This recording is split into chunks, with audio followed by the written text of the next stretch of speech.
Did you feel that experience coming back on as you dealt with cancer? Totally. It came on as the health crisis came on. Did it? Okay. It was as though the health crisis was the catalyst for me to pay attention to what I had been denying for my entire Wait, life. wait, wait. Emotionally, you were denying. The cancer kind of Emotionally put a denying. spotlight on emotionally what you were denying because Totally. you also had to, of course, deal with it. Totally. So the experience was actually in my personal experience, it was actually perfect. It was exactly what I needed. It was a reminder that if you don't deal with these feelings inside where you're feeling confused and you don't know what's really going on and you're confused about this relationship with your parent, if you do not deal with these emotions, you are going to die. Like Wow. you are Wow. going to get your body is breaking down and you're not listening to it. I had to listen to it. And even in that experience, I was still allowing my boundaries to be pushed up Really? until about 6 months into chemotherapy, Wow. where my boundaries were still being pushed. I was still asked to do more than I could when I was sick. I had no hair, I had no immune system.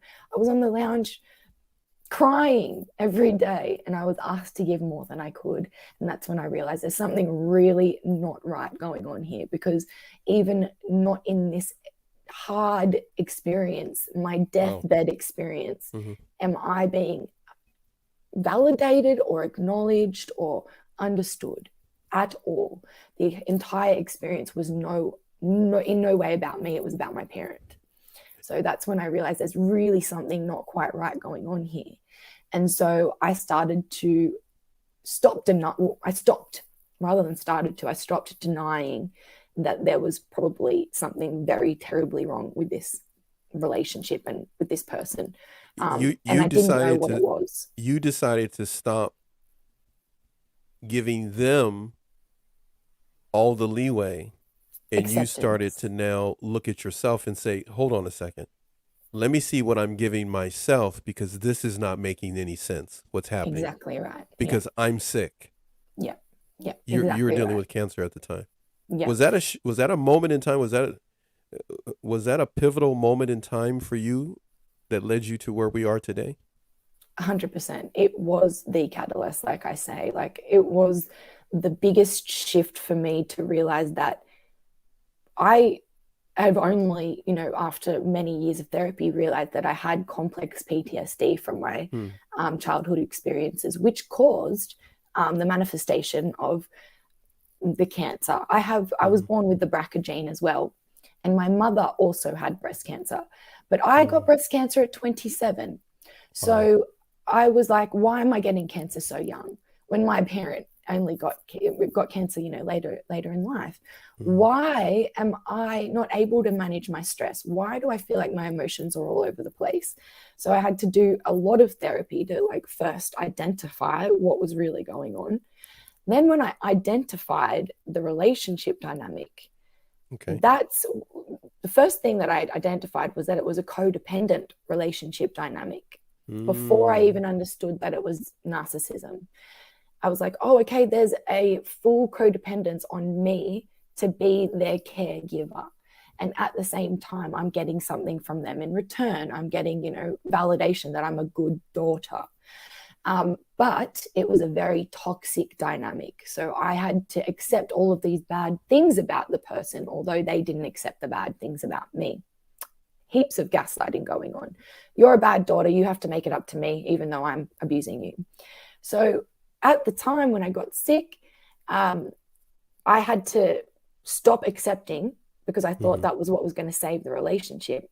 Start like looking at my denial and going, oh no, maybe my parent isn't a good person. Maybe my parent was really abusing me.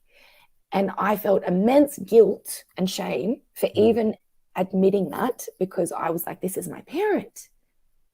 This is my Yeah. parent. You Yeah. cannot say that about your parent. Yeah. And I've never even admitted it to myself.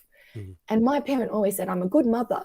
And I did this for you and I did that for you and all the sacrifices I made for you. guilt and shame and guilt and shame and guilt and shame. So I was living in this guilt and shame cycle. Like, I cannot even accept the fact that my parent abused me. So this is what people might be going through right now. They might realize that they are a people pleaser. They might hear the inner critic, but they might still be in denial that this is going on. And that's really hard. Then I have to ask you this.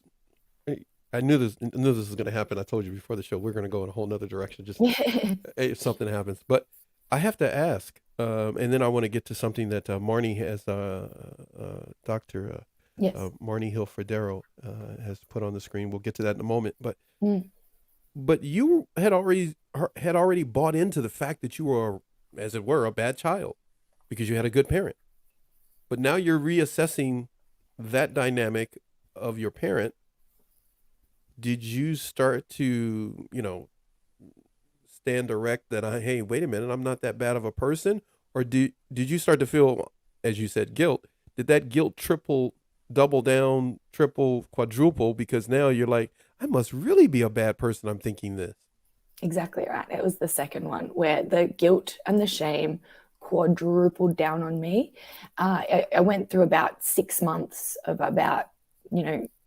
daily crying and really and trying to understand, like, oh my gosh, all of this is happening.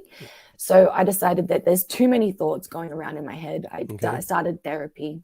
And for anyone who cannot get to therapy right now, regardless of whether you're in therapy right now or not, and you're starting to realize this is happening, get a book or a journal or whatever that you're willing to throw away and start writing down your memories.